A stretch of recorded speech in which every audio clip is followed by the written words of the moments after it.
Palabra de Dios en la carta a los Filipenses, en el capítulo 2. Por tanto, yo os pido,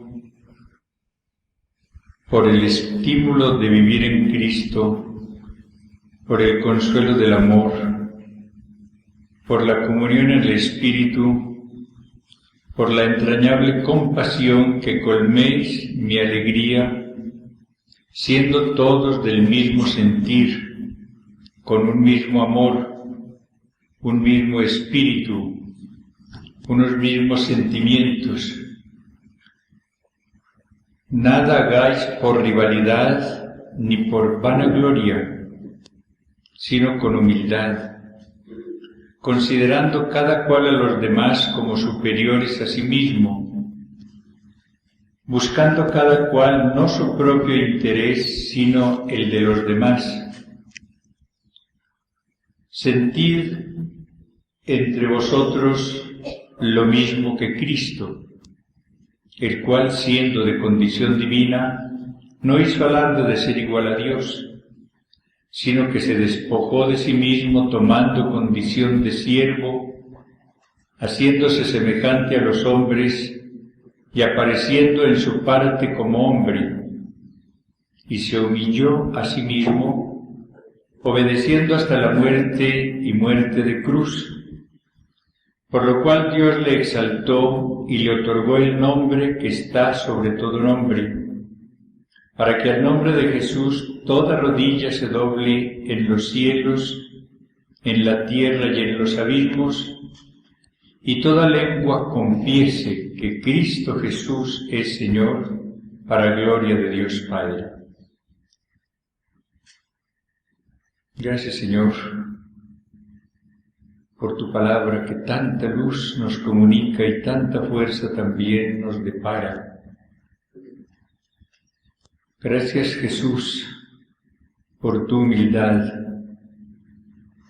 porque no buscaste vanagloria, sino la de tu Padre. Te humillaste hasta la muerte y muerte de cruz, y por eso has sido exaltado, y has sido proclamado por el Padre Señor. Con mucha alegría en este momento, Jesús, proclamamos tu señorío. Eres el Señor de la gloria, el Señor de la historia, el Señor de cada uno de nosotros, el Señor de todo el universo. Envíanos, Señor, la luz de tu Espíritu, úngenos con Él, que Él obre en nuestros entendimientos y en nuestras voluntades, y nos muestre, Señor, lo que más necesitamos aprender, aceptar y hacer en este momento para que tu plan de santificación se cumpla en cada uno de nosotros. Gracias, Señor. Gracias. Vamos a complementar este tema de la paz que el Señor quiere darnos al derribar los muros de separación que se han levantado entre nosotros y Él, entre nosotros y muchas personas, con el enfoque de la humildad como la virtud necesaria para que no se levanten estos muros o para que puedan destruirse con la acción amorosa del Espíritu Santo. La soberbia es la raíz de todos los males, nos dice la palabra de Dios, como a su vez la humildad es el cimiento insustituible para que el edificio de la perfección tenga solidez. Cuando uno va a buscar la razón de tantas reacciones, de tantas actitudes que tenemos de resentimiento, de odio, de crítica, encontramos que la palabra es orgullo, es el amor desordenado de sí mismo, es la vanagloria. Psicológicamente sabemos que la mayor necesidad de la persona humana es amarse, aceptarse, celebrar con alegría la obra que el Señor ha hecho en ella y glorificar al Señor precisamente por esto. Decir como María: mi alma glorifica al Señor, mi espíritu se alegra en Dios mi Salvador, porque ha hecho en mí cosas grandes el Todopoderoso. Me llamarán bienaventuradas las generaciones. María es la persona que descubre las riquezas que el Señor ha depositado en ella y lo glorifica y le da gracias por esto. Porque la humildad no es negar la obra del Señor en nosotros. Esa sería una mentira. Dios no ha hecho seres inútiles. Dios no ha hecho seres miserables. En cada uno ha depositado grandes tesoros, manifestaciones de su amor, de su paternidad, de su ternura. La persona humilde reconoce lo que el Señor ha hecho en ella y lo bendice, y vive agradecida, y vive feliz, y desea constantemente servir a ese Señor que ha sido tan bueno con ella. El orgullo es todo lo contrario. El orgullo es buscar una gloria que pertenece solamente al Señor. Es buscar una alabanza que solamente debe tributarse al Señor. Es creer que uno es la fuente de esas cualidades. Es atribuirse cualidades que no tiene. Es no admitir los defectos que tiene. Es enojarse por las limitaciones que posee. Este orgullo, esta vanagloria, es la que va causando precisamente estos muros de separación. La persona dominada por el orgullo se resiente por todo, va rumiando después la ofensa y la va agrandando. Está hundiendo más la espina para que la hiera más. Está buscando la manera de desquitarse, de vengarse. Busca destruir con actitudes y con palabras a la persona que la ha ofendido o que cree que la ha ofendido. Es el orgullo el que va realizando esta construcción de muros que nos van separando del Señor, de los demás, y que nos van privando del don maravilloso de la paz. El apóstol nos muestra ahora cuál debe ser nuestra actitud para poder crecer en el amor, para poder evitar estos muros o facilitar su destrucción. Nos dice: nada hagáis por rivalidad ni por vanagloria, sino con humildad, considerando cada cual a los demás como superiores a sí mismo, buscando cada cual no su propio interés, sino el de los demás. Una síntesis maravillosa de vida, de austeridad en el clima de humildad, para poder verdaderamente crecer en la santidad. ¿Cuántas cosas hacemos nosotros a veces por rivalidad, por vanagloria? ¿Cuántas veces el móvil, a veces de cosas difíciles, es precisamente dominar, aparecer mejor que otra persona, recibir alabanza humana? ¿Cuántos esfuerzos se hacen para conseguir una gloria tan transitoria? para tener la satisfacción de haber derrotado a otro, de ser el primero. Es conveniente revisar los mismos apostolados, la misma labor que hace uno, para ver si está animada por la gloria del Señor, o son móviles de esta índole, de rivalidad, de lucha, de envidia, de vanagloria, los que nos impulsan a determinados apostolados a veces aparentemente heroicos, pero que no tienen el móvil de la gloria del Señor, sino de nuestra gloria. Señor usa en el Evangelio una frase repetidas veces que debe preocuparnos. Cuando habla de la manera como actuaban los fariseos movidos por el orgullo, cuando oraban, cuando ayunaban, cuando daban limosna, cuando hacían acciones de suyo buenas, pero que eran malas por el móvil, la vanagloria. Dice, ya recibieron su galardón. Uno puede hacer obras externamente admirables, largas oraciones, muchas limosnas, ayunos, apostolados intensos. Al final de ellos, el Señor puede decirnos, ya recibiste el galardón.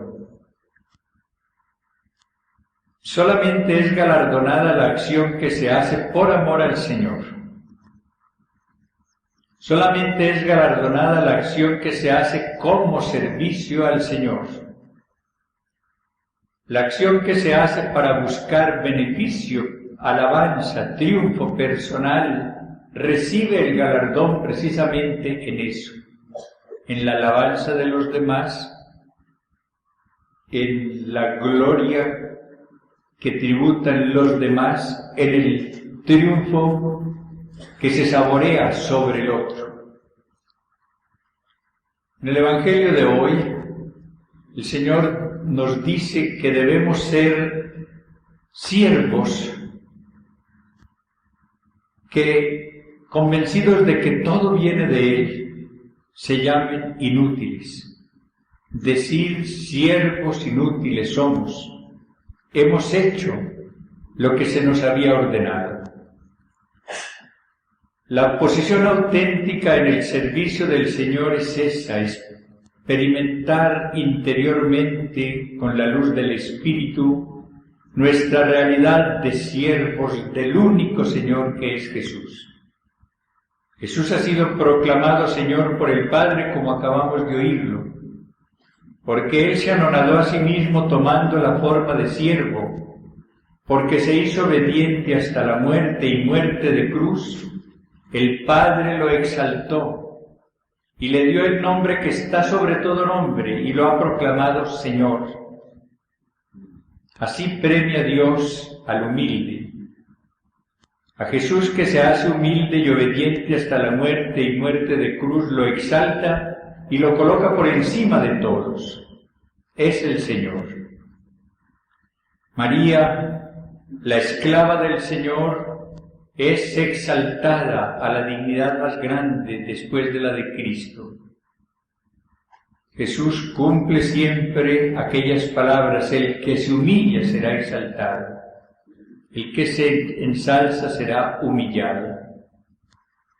Muy conveniente revisar los móviles profundos que tenemos en nuestra vida, aún en el campo apostólico, para ver si son los de la gloria del Señor, el servicio humilde del Señor, o son la vanagloria, la rivalidad, el deseo de ocupar el primer puesto. Solamente en el primer caso, cuando buscamos la gloria del Señor, lo tendremos a Él como galardón. La maravilla del Señor es que Él no da galardones, sino que se da como premio. Yo seré tu galardón grande en demasía, ya lo dijo Abraham. y lo dice a cada uno de sus hijos. La maravilla del Señor es que Él no da herencia, Él se da en herencia. Herederos de Dios, dice San Pablo.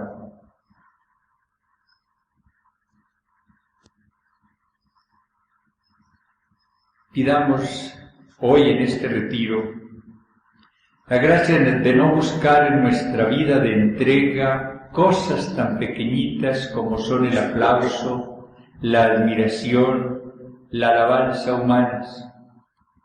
Esto está muy en nuestro interior y por eso tenemos que estar rectificando la brújula. Necesitamos descubrir con la luz del Espíritu los móviles mundanos, carnales en el lenguaje de San Pablo que nos están impulsando en la misma acción del bien para corregir, rectificar y decirle al Señor: quiero tu gloria, no a nosotros, Señor, no a nosotros, sino a tu nombre da la gloria. Cuando uno lee en el Santo Evangelio los sentimientos que animaron a Jesús, San Pablo nos dice hoy que tengamos los mismos sentimientos de Cristo. Encuentra que lo que a él lo movió fue exclusivamente la búsqueda de la gloria del Padre. Yo no busco mi gloria, sino la gloria de aquel que me ha enviado. Yo honro al Padre. Y puede decir en el discurso de la cena: Padre, yo te he glorificado sobre la tierra. Ojalá una de las peticiones que le hagamos al Señor sea esa: no me des gloria aquí, no me des gloria humana, Señor. La gloria humana no hace sino perjudicar. Pidamos la gracia de buscar en todo únicamente la gloria del Señor y de rectificar nuestras intenciones cuando nos demos cuenta de que allá interiormente el móvil profundo es el orgullo, la vanagloria, la rivalidad, el deseo de triunfar.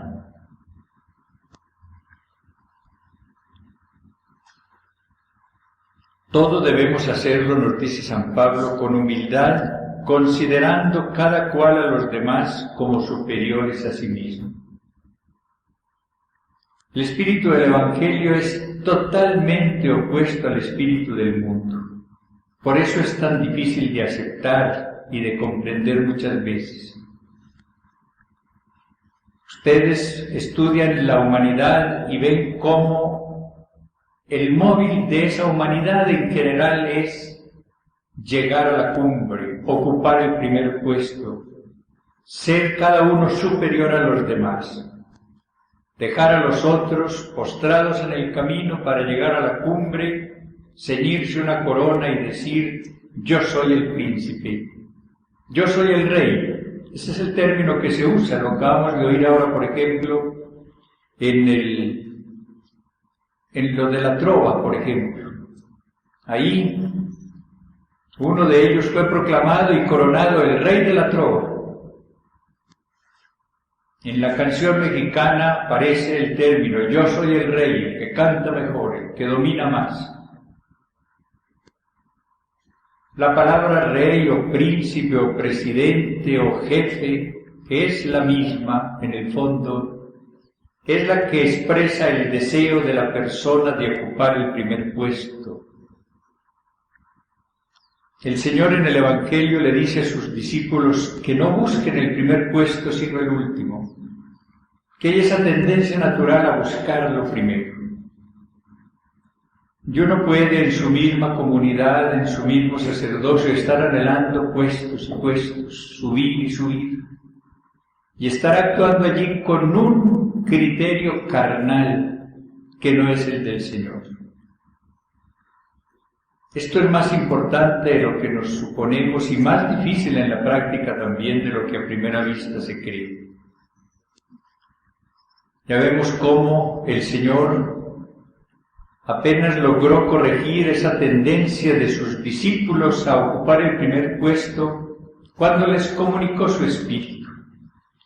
Es lamentable ver cómo aún después de la resurrección, poco antes de la ascensión, los apóstoles están preocupados todavía por el reino terreno.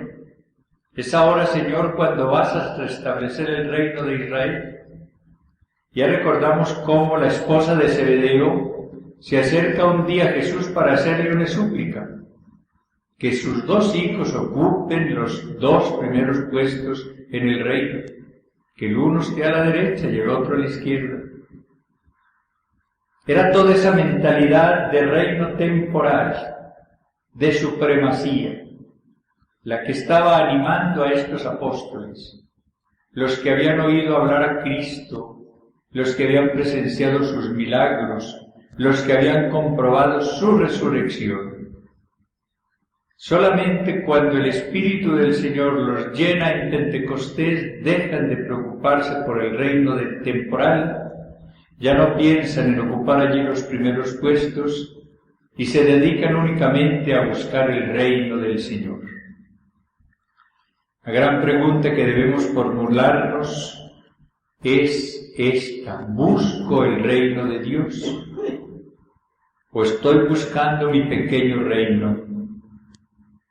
La norma del Señor es buscar primero el reino de Dios y su justicia, lo demás vendrá por añadidura. Para eso estamos, para buscar el reino del Señor. Pero cuando menos lo pensamos, estamos construyendo un pequeño reino. Estamos buscando súbditos para ese pequeño reino, considerando cada cual a los demás como superiores a sí mismo. El orgullo nos lleva siempre a pensar que somos mejores. El orgullo nos lleva a buscar defectos en los demás para que vaya creciendo nuestro pequeño ídolo, nuestro pequeño reino. En la medida en que nosotros nos dediquemos a descubrir valores en los demás, acertaremos. En esa medida nosotros encontraremos el camino de glorificar constantemente al Señor. Admirar la obra del Señor en los demás es una gran señal de humildad y de madurez cristiana. El problema es que cuando la persona no se ama a sí misma, se desprecia, ha ido adquiriendo una imagen negativa desde la niñez, siente una necesidad instintiva de destruir a los demás, sufre cuando ve que los demás crecen. Es una reacción muy explicable. La persona que no se ama no puede amar a los demás, la que no se aprecia no puede oír que los demás sean apreciados. En cambio, cuando la persona va creciendo espiritualmente, se va convirtiendo en alabanza del Señor, goza cuando descubre cualidades en los demás. La envidia es el pesar del bien ajeno, una definición muy sabia del padre Astete. Cuando uno no está amando al Señor en los demás, está sufriendo por las cualidades que descubren los demás. Vive con constante pesar.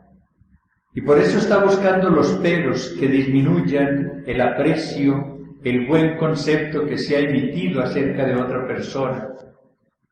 Sí, pero, un pero que va a destruir, que va a aminorar ese sufrimiento tremendo del envidioso. Es ya un castigo desde ahora.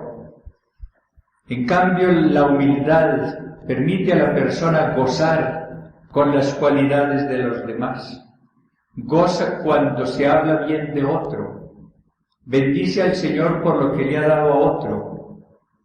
Le da gracias por su magnificencia con esa persona y está gozando a su vez con todo lo que el Señor ha puesto en ella. ¿Cuántas veces nosotros sufrimos porque los demás triunfan, porque los demás son exaltados, porque los demás van más lejos en la escala humana? Si tuviésemos los sentimientos de Cristo, gozaríamos con todo esto. pero gozaríamos porque vivimos felices con lo que somos, con lo que el Señor nos ha dado, con lo que Él ha obrado en nosotros. Esto es lo único que da felicidad, sentirse uno feliz como es, donde el Señor lo ha puesto, con la misión que le ha confiado. No estar envidiando a los demás, sino amando a los demás y gozando con lo que el Señor ha comunicado a los demás.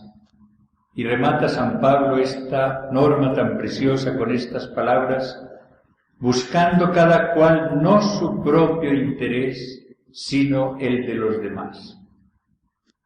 Es tan difícil esto que San Pablo escribe en su tiempo que todos buscan lo suyo y no lo de Jesucristo. Buscar el interés de los demás y no su propio interés es de cristianos auténticos. Es propio de aquellas personas que verdaderamente tienen ya la visión que da el Espíritu y obran siempre conducidas por el Espíritu.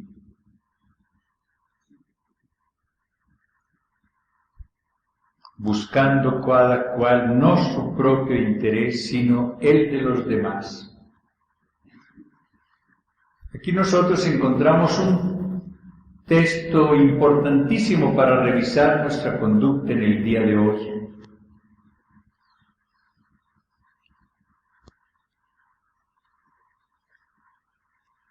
En la manera en que nosotros nos guiemos por el Evangelio, por la luz del Espíritu, la medida en que la palabra de Dios sea, como dice el Salmo, luz para nuestros pasos, iremos consiguiendo verdadera felicidad, iremos adquiriendo paz, y al adquirir paz nos iremos sanando interiormente. La paz se edifica sobre la humildad. La paz se construye sobre el deseo de servir. La paz se construye sobre esa visión del amor de Dios que se manifiesta en todos nosotros. Cuando se presenta la rivalidad, viene la guerra y se elevan los muros. Cuando está presente la humildad, desaparece la rivalidad y caen los muros. Cuando se tiene un mismo amor, el amor del Espíritu, es cuando la paz empieza a reinar entre las personas. La paz es la gran realidad en aquellos que están unidos por el amor del Espíritu, que forman comunidad de amor bajo la acción del Espíritu, que reciben la acción del Espíritu que fructifica en la paz. La paz es fruto del Espíritu. La paz es lo único que da verdadera y profunda felicidad desde ahora. El cielo es la plena felicidad porque es la plena paz. En el cielo no hay envidias, no hay rivalidades, no hay deseos de buscar primeros puestos. En el cielo no hay sino deseo de alabanza, y alabanza constante al amor del Señor. En el cielo ya sin envidia todos íbamos a descubrir lo que el Señor hizo en los demás y lo vamos a alabar por todo. Yo creo que parte del cielo muy importante va a ser leer la historia de las almas, la historia del amor de Dios en cada persona. Y vamos a descubrir todos los valores que el Señor fue poniendo en cada persona. Aquí nosotros conocemos superficialmente la historia de algunas almas. Santa Teresita nos escribió la historia de su alma, una historia muy superficial, porque la profunda solamente la conoce ella en el cielo. Conocemos muy poco a los demás. Allí iremos conociendo y leyendo a lo largo de una eternidad la historia de salvación, la historia del amor del Señor a cada persona. Y esa historia leída ya con la luz del Espíritu será fuente de alabanza. Claro que la primera historia que vamos a leer es la de nuestra propia alma. Vivemos lo que vamos a admirar a lo largo de una eternidad, va a ser lo que el Señor hizo en su historia de amor en cada uno de nosotros. Y entonces entonaremos nuestra magnífica de acción de gracias porque en nosotros hizo cosas maravillosas. Pero después iremos admirando la acción del Señor en los demás y lo iremos glorificando por todos. Qué bueno que empezásemos ya a vivir cielo en ese sentido. Empezásemos a destruir rivalidades, deseo de vanagloria, envidias, pesar por el bien de los demás, nos colocásemos en el puesto auténtico de la humildad, considerando superiores a los demás, que nos dedicásemos a buscar no nuestro interés, sino en la gloria del Señor y el bien de los hermanos. Eso va a ser el cielo, y ese puede ser también ya el comienzo que demos nosotros a ese cielo con una vida profundamente cristiana.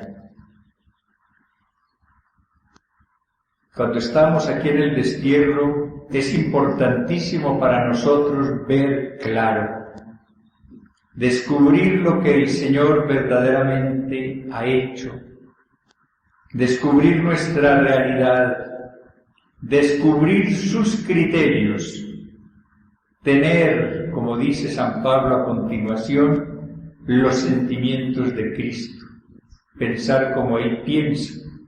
San Pablo dice, tenemos el pensamiento de Cristo, Él lo tenía. Tener la mentalidad de Cristo, tener los criterios de Cristo, tener los móviles de Cristo, tener los sentimientos de Cristo.